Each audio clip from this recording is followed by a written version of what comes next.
Et bonsoir à toutes et bonsoir à tous et bienvenue pour ce petit live feuilletage. Comment allez-vous dans le chat?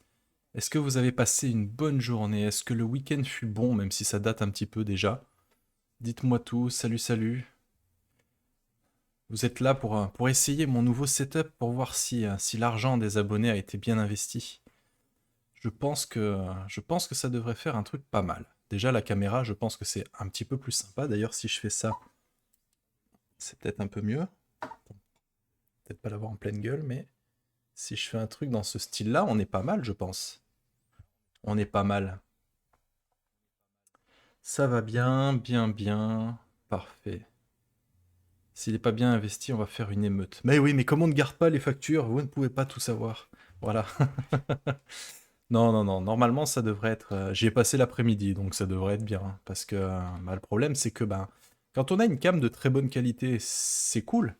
Mais du coup, quand on doit installer une cam de mauvaise qualité pour faire le feuilletage du bouquin, bah, c'est un petit peu plus compliqué pour arriver à trouver des réglages, on va dire, satisfaisants. Normalement, ça devrait pas être flou. Normalement, vous devriez presque lire les petites lignes.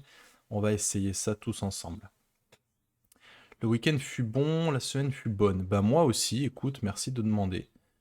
Petit week-end à Arles, du coup, où ça s'est plutôt bien passé où j'ai pu voir quelques personnes, discuter un petit peu avec quelques éditeurs, éditrices, et ouais, l'ambiance était chouette. J'ai fait 2 parties, j'ai joué au Cabinet des Murmures, c'était ma première partie, avec Marc en MJ, Marc qui est l'un des scénaristes sur les suppléments dont on a fait la vidéo il n'y a pas très longtemps, là, sur le financement participatif.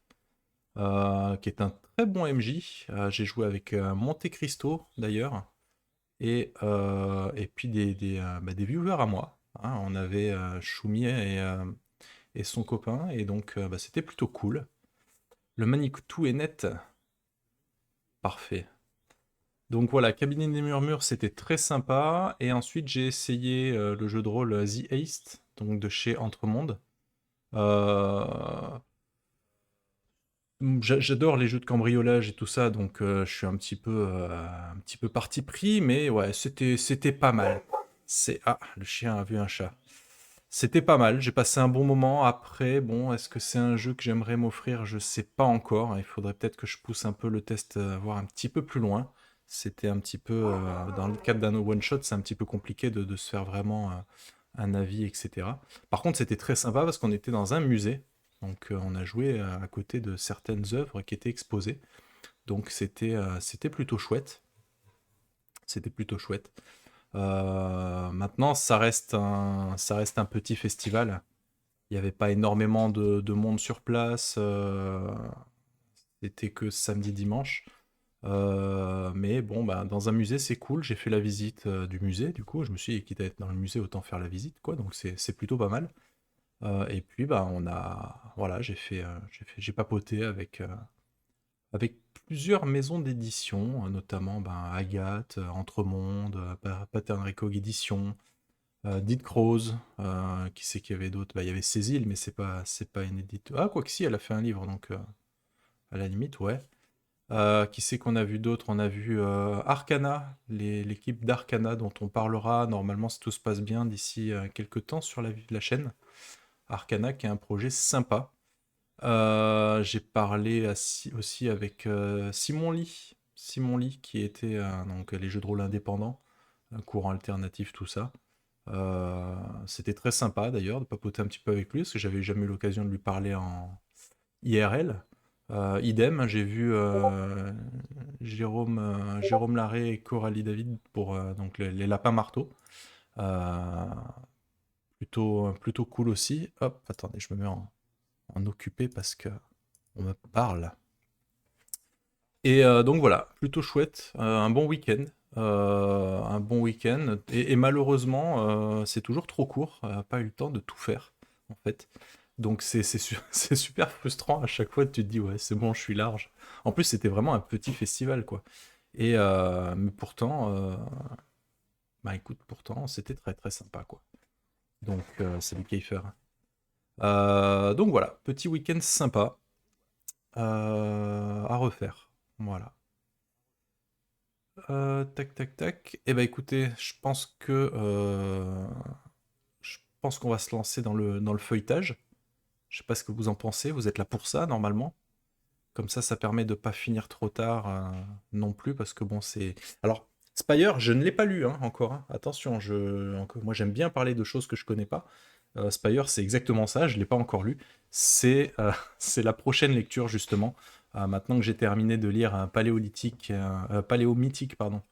Bah, je vais enchaîner justement avec Spire et son supplément Strata. Alors, Spire, hein, c'est un jeu qui a été traduit et édité par les Barbus, nos amis les Barbus. Donc, ce que je vais vous montrer, c'est un service presse qu'ils m'ont confié généreusement. Donc, un grand merci aux Barbus pour ça. Spire, donc, il y a eu le livre de base qui est sorti en VO avec 3 suppléments, si je dis pas de bêtises. Et en français, on a le livre de base et un supplément. Mais il faut savoir qu'il y a un des suppléments de la version originale qui a été ajouté en fait au livre de base en français.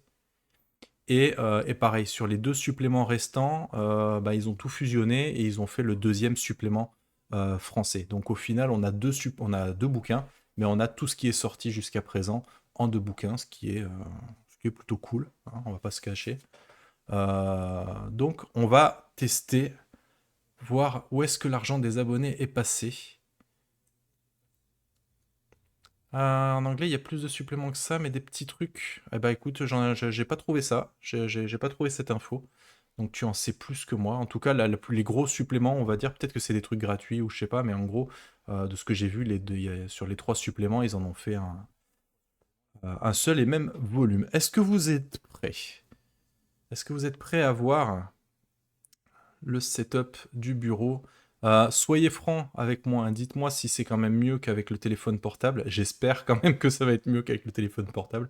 Je compte sur vous pour me le dire. C'est parti. Alors, qu'est-ce qu'on en pense? C'est pas mal déjà. On voit tout, on voit bien la couverture. Alors les couleurs vont être un petit peu... ce sera peut-être pas tout à fait les bonnes couleurs, mais en fait j'ai été obligé de jouer avec ça pour avoir vraiment le côté le plus net possible. Et comme c'est pas super bien éclairé chez moi le soir, hein, je ne pourrais pas faire mieux. Alors, Spire, de quoi ça parle? Alors j'ai juste lu le pitch de base, hein, donc encore une fois je parle peut-être de ce que je ne sais pas. Mais grosso modo, Spire donc est une cité tout en longueur qui fait plusieurs kilomètres, qui va dans les profondeurs de la Terre et qui monte comme ça jusqu'au ciel. Spire est une cité composée exclusivement d'elfes. Il y a les hauts elfes qu'on appelle des Aelfir et il y a les Drow, donc les elfes noirs. Et grosso modo, les Aelfir, ils sont arrivés à Spire, ils ont dit maintenant, ici c'est chez nous, et ils se sont mis au pouvoir. Les Drow se sont fait poutrer et sont relégués au rang de plèbe, hein. C'est les Drow qui veulent vivre ici, ben, vivent dans les quartiers inférieurs, hein, dans le côté un petit peu classe sociale vraiment mini-mini, et alors que les Aelfir, eux, les nobles, sont au pouvoir. Voilà, ça change un petit peu de ce qu'on a l'habitude de voir avec les elfes, puisque bah, là on parle clairement de colonisation. Les Aelfir, ils sont arrivés, ils ont poutré tout le monde, c'est chez nous, c'est comme ça. À savoir aussi que pour qu'un elfe noir ait l'autorisation de vivre à Spire, ils sont obligés de se mettre au service d'un Aelfir pendant 4 ans, donc 4 ans de servage, au terme duquel ils ont le droit euh, de vivre dans la cité. Donc là, évidemment, encore une fois, hein, je vous fais un bref résumé. Effectivement, il y a des gnolls, il y a des humains, mais qui sont visiblement représentés en très très petite quantité.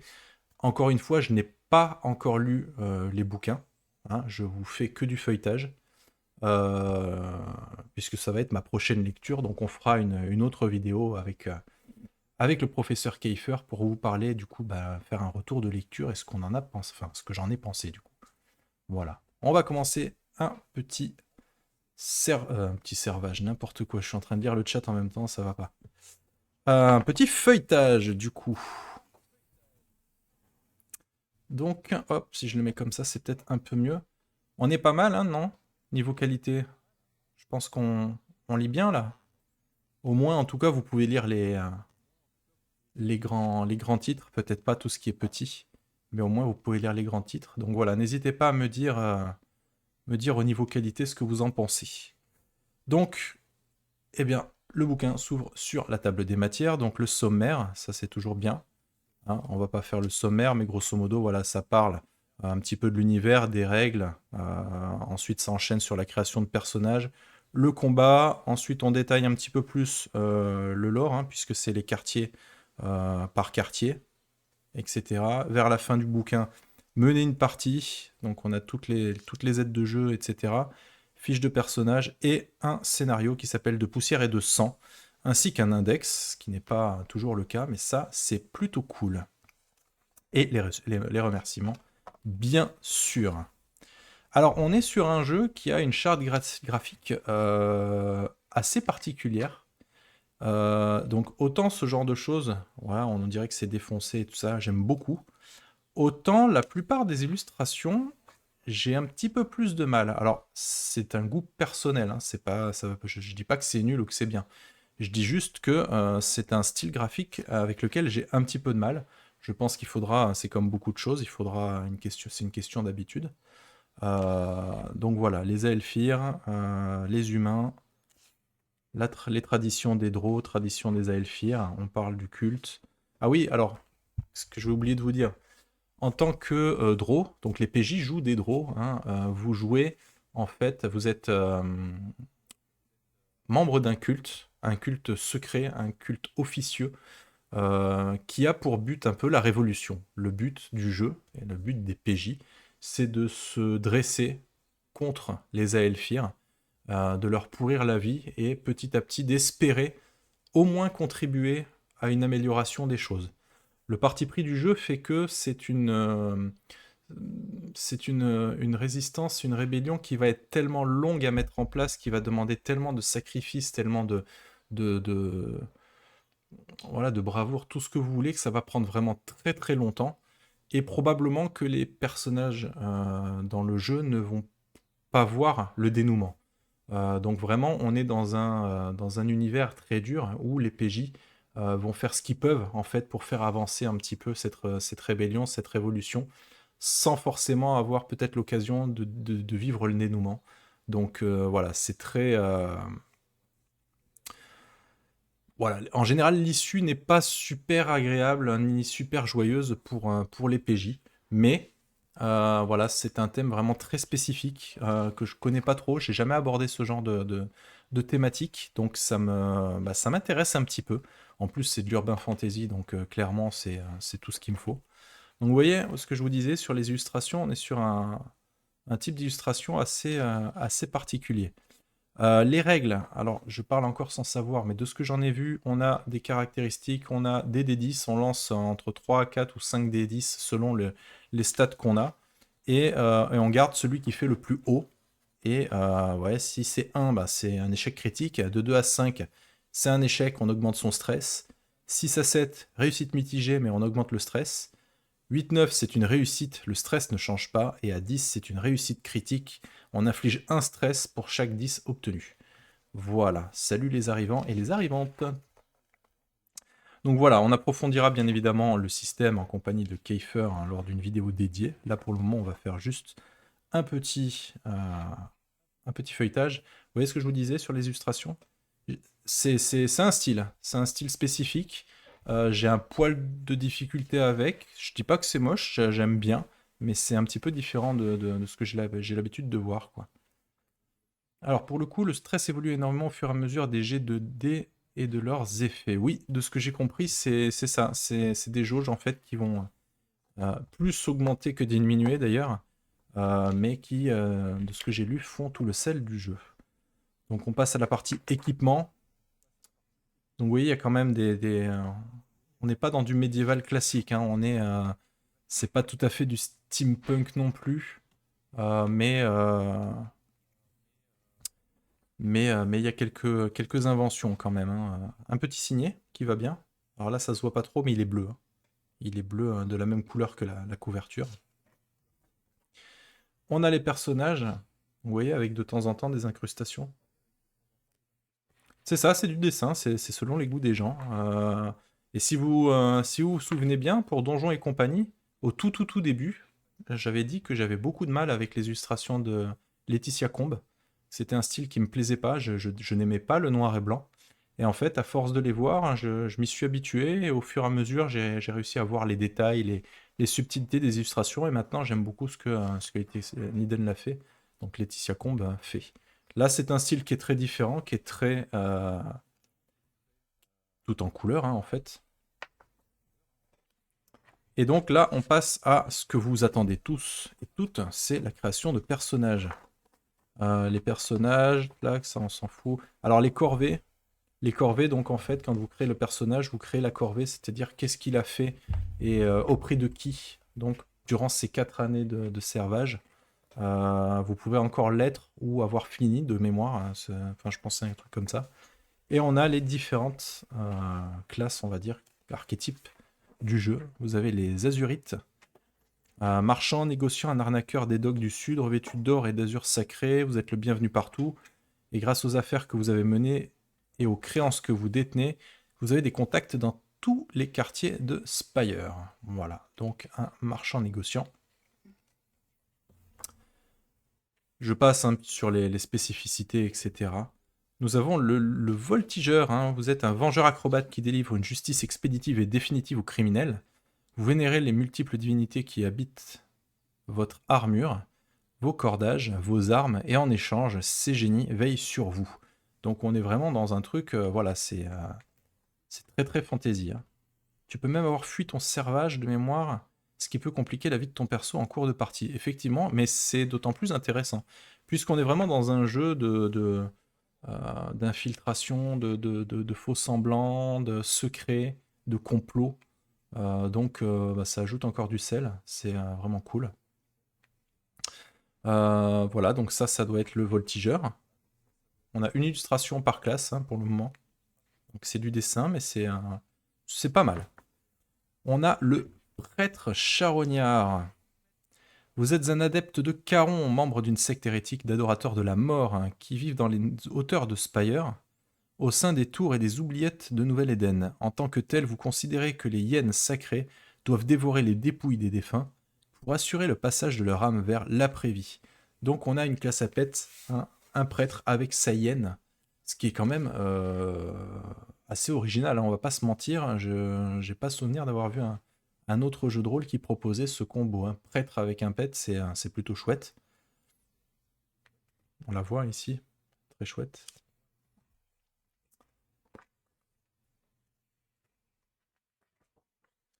Ensuite, on a le Brandon. Alors ça m'a fait très bizarre quand j'ai lu ça, le Brandon. Je sais pas si c'est un terme qui existe vraiment ou quoi, mais c'est un mot qui m'a surpris. Le Brandon, vous êtes un révolutionnaire, un agitateur populaire et selon les autorités un dangereux criminel. Un individu qui traîne dans les bas-fonds sans foi ni loi du district rouge et de Dérelictus. Tandis que votre influence grandit, les habitants de la ville finissent par vous vouer un culte. Vous leur procurez dès lors des instants de répit en les confortant dans leur foi par vos actions d'éclat. Sacré Brandon, hein. Moi, je sais pas pourquoi, au lieu de Brandon, je lis Disae, là. Je sais pas pourquoi. Je sais pas pourquoi, c'est... Ensuite, on a l'idole. L'idole, vous êtes un artiste merveilleux et révolutionnaire. Vos créations modifient le visage du monde au travers d'une sorcellerie visionnaire aux voix énigmatiques. Donc c'est le youtubeur du coin sans internet. C'est la superstar. T'es pas un Brandon, tu es une idole. Bah, ça dépend des jeux, hein. Ça dépend des jeux, effectivement. Dans Chronique oubliée, c'est un petit peu ça. Voilà, l'idole. On a le chevalier, pour le coup, qui est beaucoup plus classique. Ah, ou pas. Ouais, le style graphique est particulier quand même. Hein. Le chevalier, qu'est-ce que c'est le chevalier? Vous êtes membre d'un ancien ordre de chevalerie qui a reçu l'autorisation de faire régner la loi dans les docks du nord de Spire. Au fil des siècles, votre ordre s'est délité, rongé par la corruption. Vous n'êtes plus guère qu'une bande de voyous en armure avec un penchant pour les joutes brutales. Voilà, c'est le bourrin du coin, quoi. Voilà. Chevalier, c'est faire le tour des bars. Oui, j'ai cru voir qu'il y avait des trucs par rapport à l'alcool et tout ça. Avec quand même la capacité, la loi c'est moi, hein. Petit clin d'œil, mais voilà. Ça montre la subtilité du truc. Alors, je sais pas du tout prononcer ce mot, on va dire l'agent. Lajane, peut-être, Lajane. Les Lajanes, les argentés, sont les élus de Notre-Dame de la Gloire, la face lumineuse de la lune dont les rayons ne brûlent pas les drôs. Ah oui, j'ai oublié de le dire, mais les drôs, forcément, ils peuvent pas se balader dans la rue en plein jour. Ça pique, le soleil fait mal. Donc en plus, ils ont cette contrainte, donc ça ajoute vraiment un côté sombre euh, au bouquin. Enfin, au bouquin, au jeu, quoi. Les Lajanes, on va dire Lajane, je pense que c'est bien. Les Lajanes la servent et répandent sa sagesse dans tout Spire, hein, où ils apportent de l'aide et des vivres aux elfes noirs dans le besoin. D'où les vêtements qui couvrent le corps pendant la journée, effectivement, c'est ça. Les Drows sont des vampires, on n'est pas loin, ouais, effectivement. Ici, est-ce qu'ils aillent... Bah oui, hein, ça fait quand même bien vampire, hein, on va pas se mentir. Effectivement.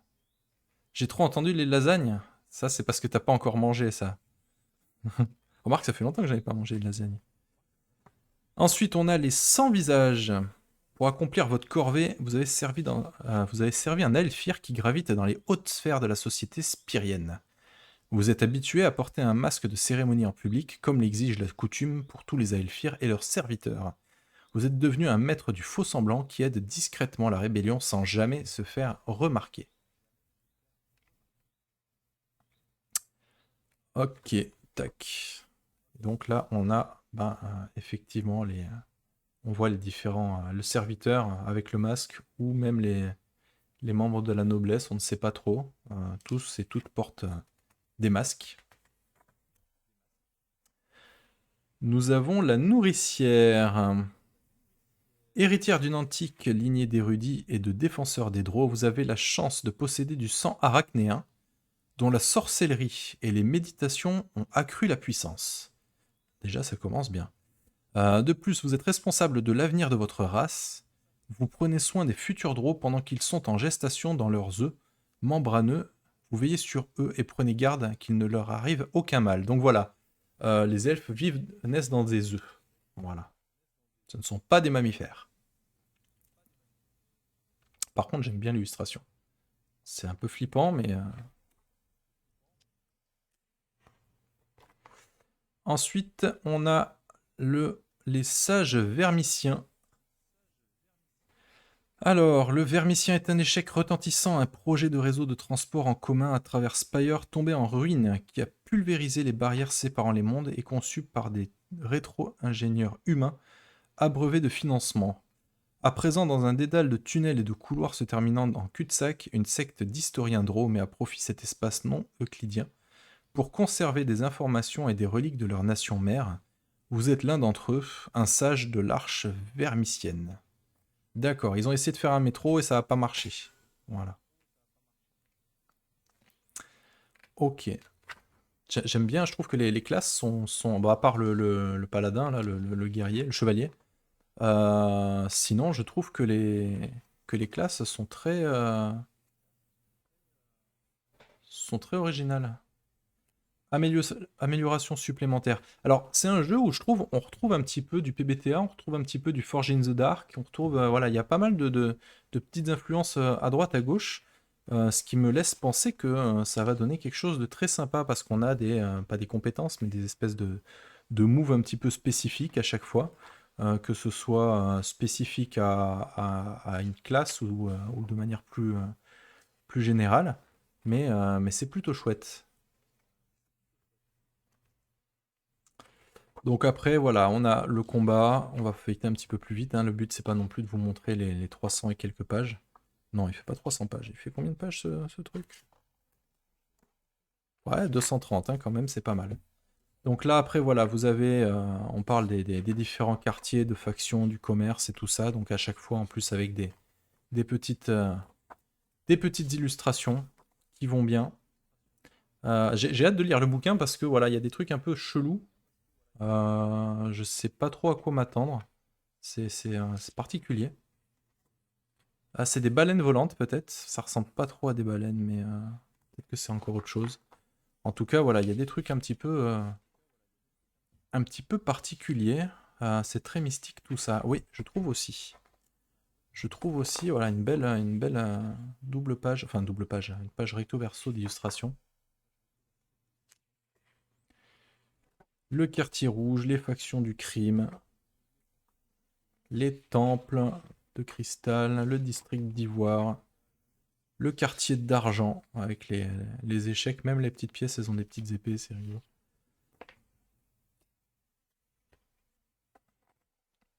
Le perchoir, le jardin. Donc là, je feuillette un petit peu, hein, mais le but, c'est pas non plus de vous spoiler tout le bouquin. Quartier et faction de l'occultisme, bah, le vermicien, donc ça, on retrouve ce qu'on avait vu tout à l'heure, avec des illustrations un peu troublantes.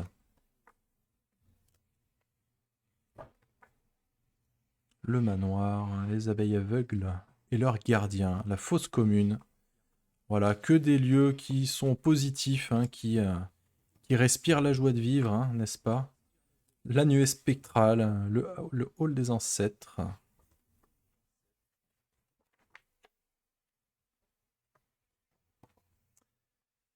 Quartier et faction de la religion. Donc voilà, on a une grosse partie quand même du bouquin qui est orientée description, bah, forcément de la ville, hein. C'est un jeu où a priori les personnages ne sont pas censés sortir de la ville. Et alors ça se voit pas hein, là, quand je feuillette, mais quand on passe la main comme ça sur les encadrés noirs, hein, on a l'impression que c'est velouté. L'encre a fait quelque chose qui fait que bah, on a l'impression de toucher comme de la pêche. Ça fait un petit peu une espèce de peau. Là, pareil, les illustrations, on sent c'est légèrement granuleux. C'est pas déplaisant.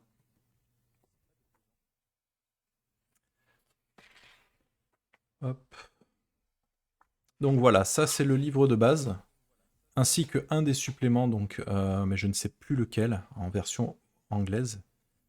Ce que j'ai beaucoup aimé du peu que j'ai lu au niveau des résumés, c'est que c'est un jeu où bah, clairement tu t'es un criminel, que ce soit par choix ou pour œuvrer justement pour la révolution, hein, pour la résistance. Donc ça c'est normal, mais ce que j'ai beaucoup aimé, c'est que même si a priori dans ce jeu le meurtre en fait peut être envisageable pour se débarrasser de certaines personnes un peu gênantes, c'est pas foncièrement la solution privilégiée.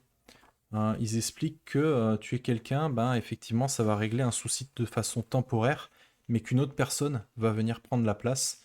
Et cette personne, peut-être qu'elle sera meilleure, mais peut-être qu'elle sera aussi un peu plus néfaste ou pire.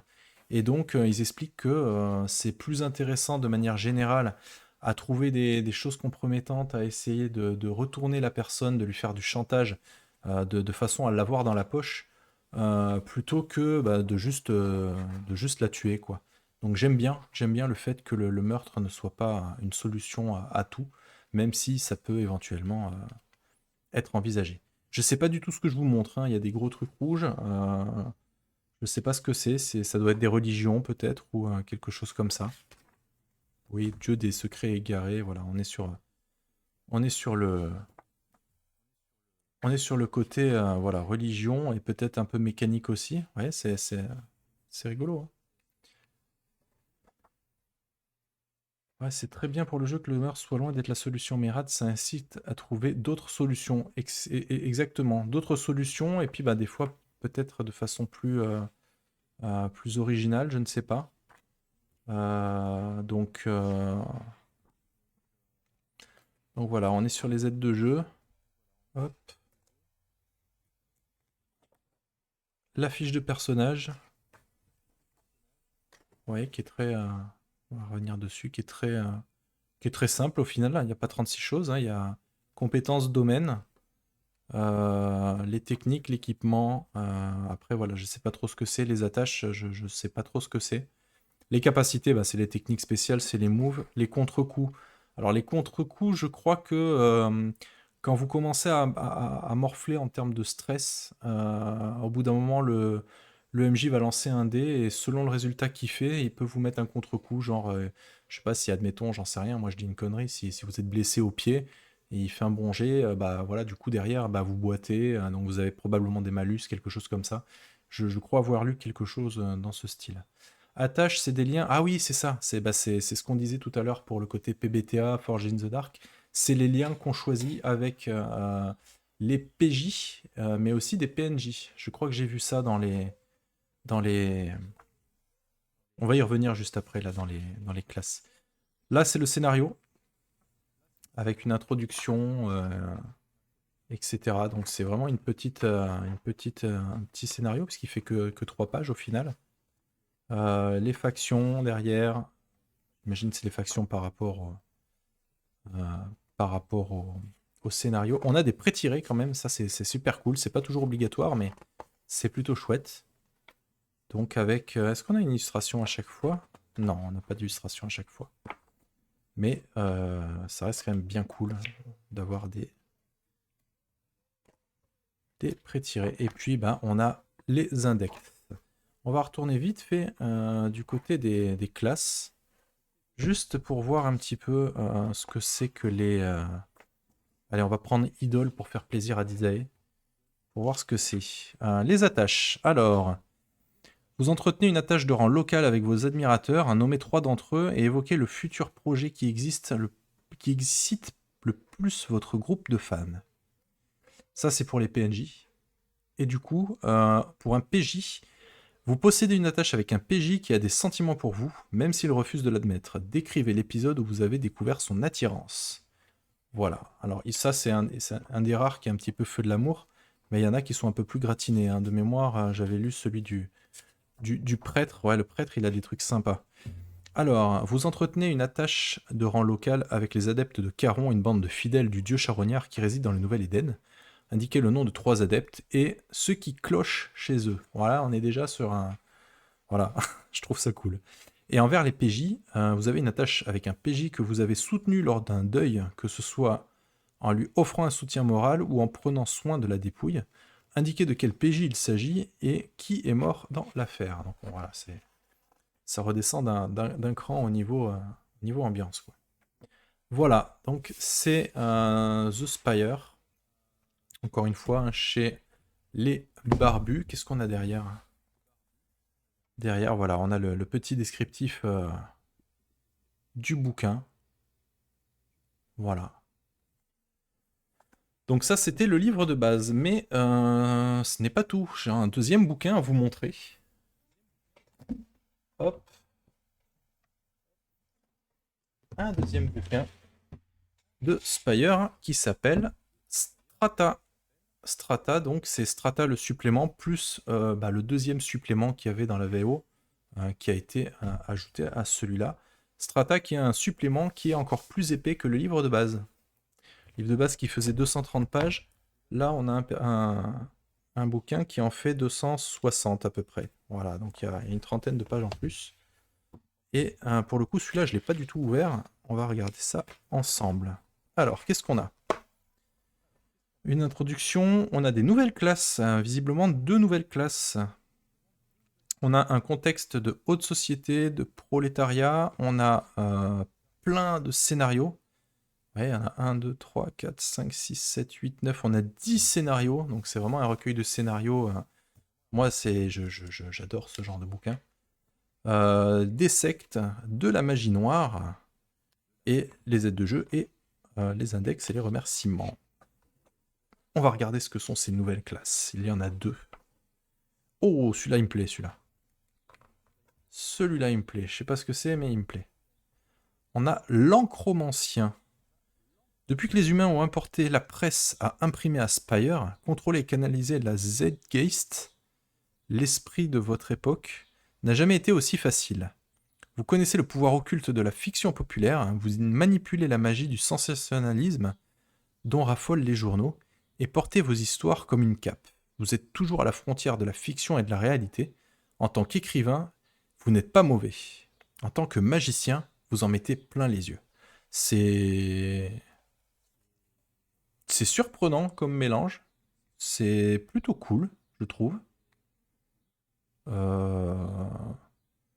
T'es à la fois le scénariste et l'acteur, quoi. Et l'image est stylée, on est d'accord. Un petit côté Darkest Donjon. Ouais, effectivement. T'es à la fois l'écrivain et le perso pulp qui l'écrit. C'est exactement ça. Donc voilà, l'encromancien. Un pistolet ménate. C'est rigolo, les ménates, normalement, c'est ces espèces de perroquets là qui répètent tout. J'aime beaucoup cette classe. C'est pas celle que je choisirais peut-être pour jouer, mais je la trouve vraiment cool. Et ensuite, on a l'agent de l'ombre. Alors, je suis curieux de voir la différence entre l'agent de l'ombre et puis l'espèce d'espion qu'on avait de l'autre côté. Alors, vous avez suivi les mêmes rituels d'initiation que les autres ministres, mais dans l'obscurité. Quelque chose en vous s'est brisé. Quand vous êtes remonté à la surface, vous n'étiez plus du tout la même personne. La souveraine cachée vous a accordé sa bénédiction. En vous délestant de votre individualité, et ce faisant, vous êtes devenu un instrument parfait pour combler ses désirs. Dénué de nom et de personnalité, vous portez les codes moraux et les identités comme une cape pour vous dissimuler à la vue de tous. Certains membres du culte voient en vous une arme sacrée de la déesse et un allié précieux. D'autres ont peur du monstre qui sommeille en vous. Oui, à voir. Ça me vend moins du rêve, c'est un petit peu plus classique, je pense. Après, voilà, faudra voir en creusant un petit peu les capacités de base, les capacités spéciales, les améliorations, etc. Euh, voilà. Deux petites classes supplémentaires. Donc voilà, on reste vraiment dans le même design de... Oh putain, celui-là, il est chouette. Ah, ça, c'est les prêtres de Caron, là, comment on appelle ça, les prêtres charognards. Ah, pas du tout. C'est un souverain. Un souverain. Un souverain? C'est quoi un souverain? Ça devait être un souverain, je pense. Je connais pas le mot souverain. Un souverain elfir, promenant un gnoll prisonnier de guerre, sa dernière lubie à Amarante. Voilà, je sais pas du tout ce que je lis. Donc les bizarreries d'Amarante. Donc Amarante, ça doit être un lieu, un truc un peu spécial.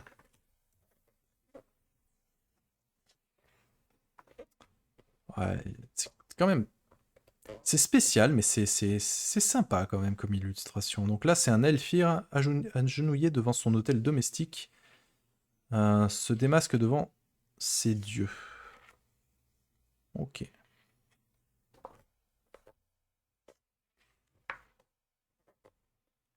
Les trois seigneurs du district d'Ivoire, de gauche à droite, Dame Terrine, Monsieur Alas et l'archevêque Win. Ou Vin. Je sais pas comment on le propose. Donc voilà, on a quand même. Voilà. Graphiquement, il est chouette. Graphiquement, il est très très chouette.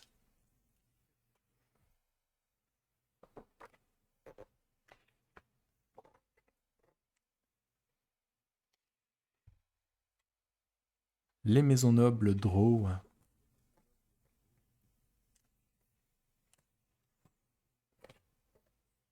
Donc on a affaire à un jeu par contre qui est très très très sombre.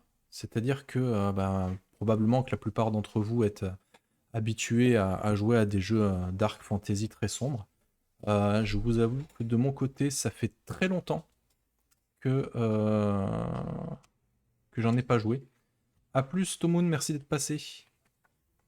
Ça fait très longtemps que j'ai pas joué de jeu vraiment dark. Et là, quand j'étais à Kaisersberg et que les barbus m'ont pitché un petit peu ce jeu, ils m'ont dit deux, trois trucs. C'est raide hein, quand même. C'est assez raide. Donc voilà, c'est un jeu. Je sais pas trop si c'est quelque chose qui sera facilement à mettre sur YouTube ou quoi. Je vais déjà le lire, hein, et puis on verra ce que ça donne. Le perchoir. Un lieu de misère et d'instabilité, le foyer de milliers de drows.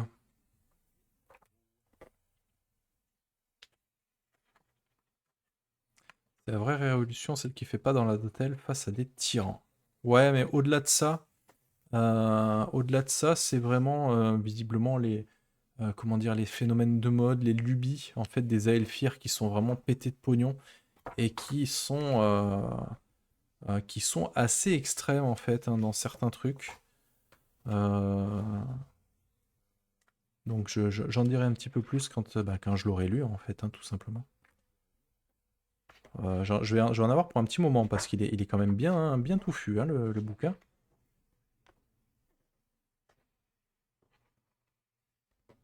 Ah, je crois on est rentré dans les. On est rentré dans les. Comment dirais-je, dans les scénarios là. Dans les scénarios. Alors, un truc que je trouve très très chouette et quasiment indispensable pour le genre de jeu que c'est que vous avez un scénario et dès le début, ici, on vous met contenu sensible. D'accord? Donc tous les contenus, en fait, tout simplement, qui pourraient gêner à table. Vous voyez, violence domestique, familiale, esclavage, consommation de drogue, addiction. Donc on est un peu sur les séries Netflix, hein, où on vous prévient à l'avance. On vous prévient à l'avance de quoi ça parle. Et bah, c'est d'autant plus sympa parce que bah, on n'a plus qu'à donner ce genre de contenu sensible à la table pour que les PJ choisissent si vraiment ils sont en accord avec ça ou pas. Donc je trouve que c'est un ajout qui est très bienvenu en fait, hein, tout simplement. Donc je vais essayer de passer un petit peu pour pas trop vous spoiler puisqu'on est sur les scénarios. Par contre, c'est des scénarios, voilà, ça prend une grande place. Ah, je vous présente Igor, la hyène de la boulangerie qui ronfle devant un croque-en-bouche majestueux. Voilà. Les biscuits indiscrets. Vous voyez, contenu sensible, oppression raciale, meurtre, maltraitance animale, empoisonnement, insectes, mutilation corporelle, addiction, violence contre les enfants, voilà. Euh, voilà, celui-là, ouais, c'est pas mal. Ça en fait pas mal. Quand je dis c'est pas mal, c'est pas que je suis content de trouver ce genre de thème, hein. Je dis ça fait pas mal à. Voilà, en termes d'ambiance, c'est un peu lourd, quoi, en fait, justement. Mais c'est le parti pris, quoi. Certains scénars sont plus dark que d'autres. Oui, oui, bien sûr. Bah, après, clairement, quand on joue à Spire, on sait que c'est pas un jeu qui va être lumineux et positif, hein, on est bien d'accord.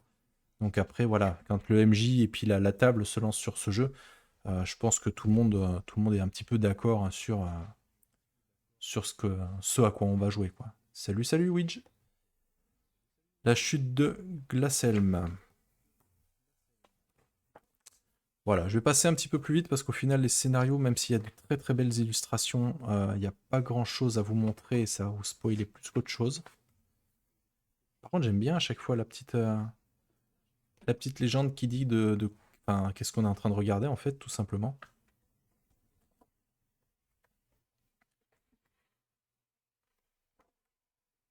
On est encore là, hein, dans les scénarios, hein, quand même, hein. Donc il y en a vraiment 10 scénarios. Ouais, il y en a vraiment pas mal. Le dieu du commerce à tête de requin, déité cannibale au ventre gonflé, règne sur le marché d'Écorchefer. Voilà, c'est particulier. Donc Écorchefer qui est le nom d'un scénario, mais qui doit être aussi, j'imagine, un lieu dans la ville. Régulièrement, on retrouve, hein, ces espèces de spirales. Ouais, même, ça se voit peut-être pas, mais même dans les scénarios, on les voit un petit peu. C'est subtil, mais ils y sont. Ouais, encore un scénario. On en a vraiment beaucoup. Donc ouais, on est loin d'un truc Medfan, hein. Il y a des usines, il y a des enseignes à néon. Euh,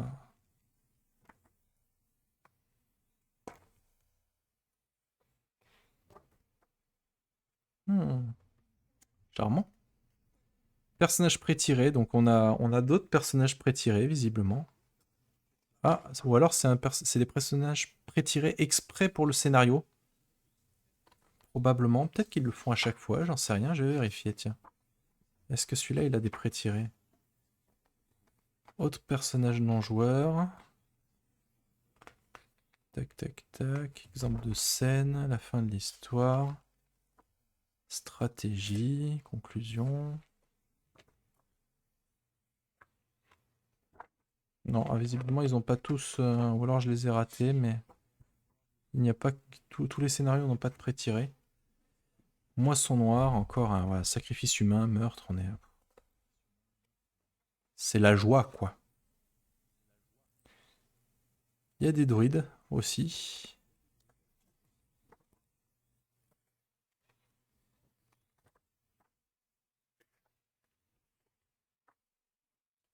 Les sectes.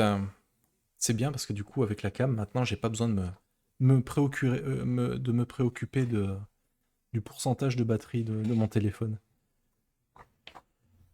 William Fumble, bah c'est des elfes. Alors oui, bah j'étais comme toi au début. Le fait qu'on joue que des elfes, que ce soit que des elfes de partout, à part un peu d'humains et de gnolls, voilà, j'étais un peu comme toi. Je me suis dit, Mouah, mouah. Mais le pitch est cool, quoi. Le pitch est cool. Ça m'a l'air d'être un papier de grande qualité ou c'est la qualité de la cam qui fait ça. Je pense que c'est le papier. Parce que la cam, ça, c'est l'ancienne que j'avais moi avant. Parce que la jolie, je l'ai mis pour ma tronche quand même, faut pas déconner. Mais par contre, non, les bouquins sont de très très très très bonne qualité. Euh, Clairement. Magie noire. Alors j'imagine qu'il doit y avoir la sorcière de sang. Ah, c'est une nouvelle classe. Ah oui, donc c'est ce que je vous disais. Comme ils ont associé deux suppléments en un, et que le supplément en question, ça doit être sur la magie noire, ils ont laissé la classe supplémentaire dans la partie magie noire. Ils l'ont pas mis avec les deux classes du début. Donc nous avons la sorcière de sang. Vous êtes un mage qui s'est aventuré dans le cœur ténébreux de Spire et en a ramené une maladie sanguine surnaturelle et affaiblissante qui vous permet de distordre la réalité avec votre essence. Vous exercez votre pouvoir sur le sang, et lorsqu'on vous importune, votre silhouette contre nature vous transforme en vision d'effroi. Ouais, sympa. Sympa, sympa. Tiens, je me demande ce que c'est les attaches. Tiens, on va lire vite fait les attaches pour rigoler. Alors, vous avez capturé une créature que vous avez nourrie avec votre sang malade, l'asservissant à votre volonté tandis que son intelligence s'en trouvait augmentée. Choisissez un animal commun de petite taille comme un chat, un crapaud, un corbeau, un serpent, une araignée ou une pie qui devient une attache personnelle. L'influence de la magie noire se lit sur le corps de votre familier qui dispose par exemple d'yeux à facettes, de membres supplémentaires, de marques ésotériques ou de cornes. Et pour les PJ, vous avez goûté le sang d'un autre PJ et découvert des secrets sur son passé ou son avenir. Qu'avez-vous appris? Le lui rappelez-vous souvent? Ça c'est cool. Celui-là, il est cool hein, quand même. Hein. Il est bien. Je pense que les magies, elles doivent être bien dark aussi. Mais ouais, terreur nocturne, saut de sang, masque de sang, aspersion hémorragique, mauvais œil, esclave du cœur sanglant. Voilà, on est dans des trucs sympas quoi. Hein. Couloir interminable, indestructible. Voilà. Amélioration supplémentaire, grand goût. Donc je ne sais pas ce que c'est que le grand goût. Je le saurai très bientôt. Ça doit être ça le grand goût. Le familier avec plusieurs têtes, ouais, ça peut être rigolo. Ça peut, t'imagines, t'as un Yorkshire et il a 3 têtes. Tu l'appelles Cerbère du coup. C'est rigolo, mais sauf que Cerbère il est dans un sac à chien. Voilà. Ça c'est, je vois trop ça en fait pour un Elfir, tu sais, euh, qui se la raconte avec sa petite amélioration supplémentaire à l'apiculteur chtonien. Ça me fait vachement penser à l'actuel play qu'on a fait sur Vermine, Dar 6 yeux. Quelqu'un qui habitait carrément, qui habitait carrément une ruche dans son corps. Le truc bien dégueulasse, quoi. Voilà, ensuite il y a les démons. Comme si ça suffisait pas, hein. Il y a maintenant aussi les démons. Amélioration supplémentaire, démonologie. Les contre-coups occultes. Et enfin, l'index et les remerciements. Voilà.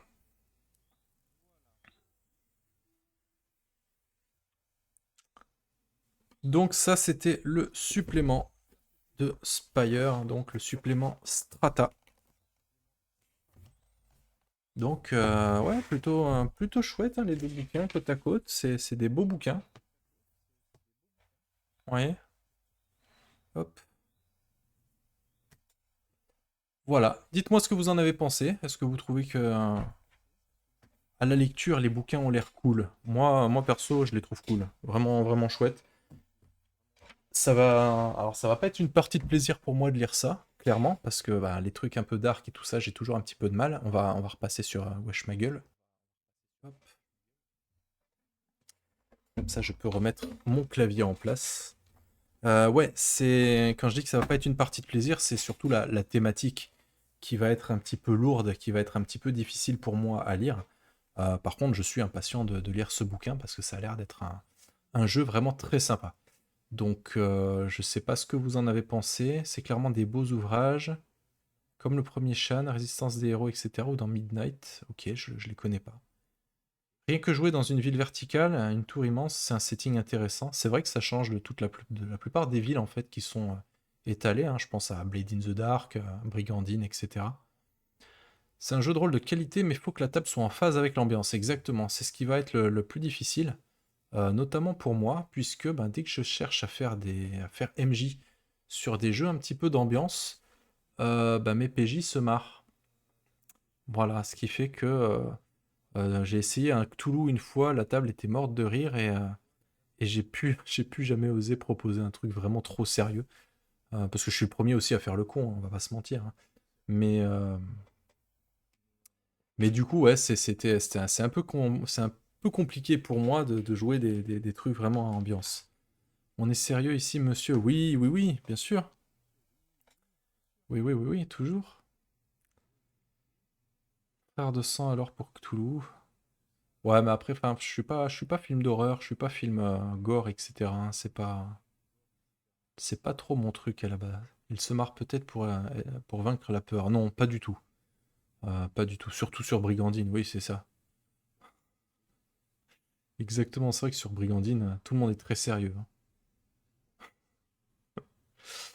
hein. Donc voilà, c'était Spire chez les Barbus. Donc visuellement, ça claque, clairement. Moi, j'aime beaucoup. Les bouquins sont de bonne qualité. Euh, je referai encore une fois une autre vidéo pour vous parler vraiment du jeu, de la lecture. On fera un récap avec Kiefer. Parce que là, du coup, ben voilà, je sais pas ce que je lis, hein. Je découvrais un petit peu en même temps que vous. Mais ça va être ma prochaine lecture. Alors, ça va me prendre un petit peu de temps, déjà parce que je suis un peu occupé, ensuite parce que bah, je cherche du boulot, mine de rien. Au bout d'un moment, faut quand même payer le loyer, donc on va se remettre un peu à bosser. Et puis surtout, ben, vous l'avez vu, hein, c'est assez velu comme bouquin. Donc je pense que ça va être ma lecture de cet été, puisqu'on est déjà, on est déjà en juin. Donc ça va être probablement ma lecture de cet été.